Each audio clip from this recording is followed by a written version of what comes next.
Zaburi ya 91. Kurindwa n'Imana isumba byose.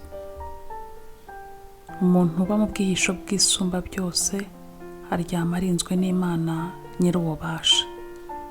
Reka mbwire Uhoraho nti, uri ubuhungiro bwanjye, umbera n'ikigo ntamenwa, ni wowe Mana yanjye nizera.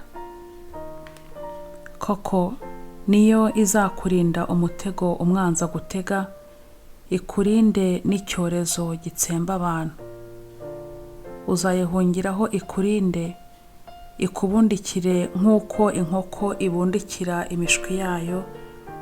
Umurava wayo ni nk'ingabo nto n'inini zigukingira. Ntuzigera utinya igitera ubwoba cya nijoro, nta nubwo uzatinya n'imyambi bakurasa ku manywa. Ntuzigera utinya icyorezo gitera mu gicuku, nta nubwo uzatinya mugiga itsemba abantu ku manywa y'ihangu. Nubwo abantu 1000 bagwa iruhande rwawe, ndetse nubwo baba 10,000 baguye iburyo bwawe, ibyo byago wowe ntibizakugeraho. Uzabyitegereza gusa wirebere igihano cy'abagome. Wagize Uhoraho ubuhungiro bwawe, isumba byose uyigira ubwihisho bwawe. Bityo nta kibi kizakugeraho, nta n'icyago kizagera aho utuye. Izakugutegekera abamarayika bayo, bazakurinda aho unyura hose, bazakuramira mu maboko yabo kugira ngo udasitara ku ibuye.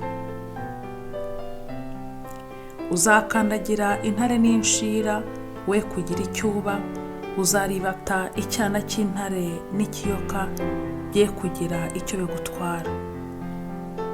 Uhoraho arakuvugaho ati, kuko atatezutse kunkunda, nzamukiza ayo makuba, nzamurinda kuko yemera uwo ndiwe.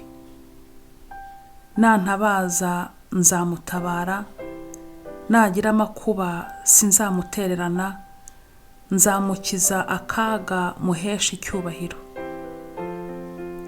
Nzamwitura kurama anyurwe, nzamuha agakiza kanjye. Amen.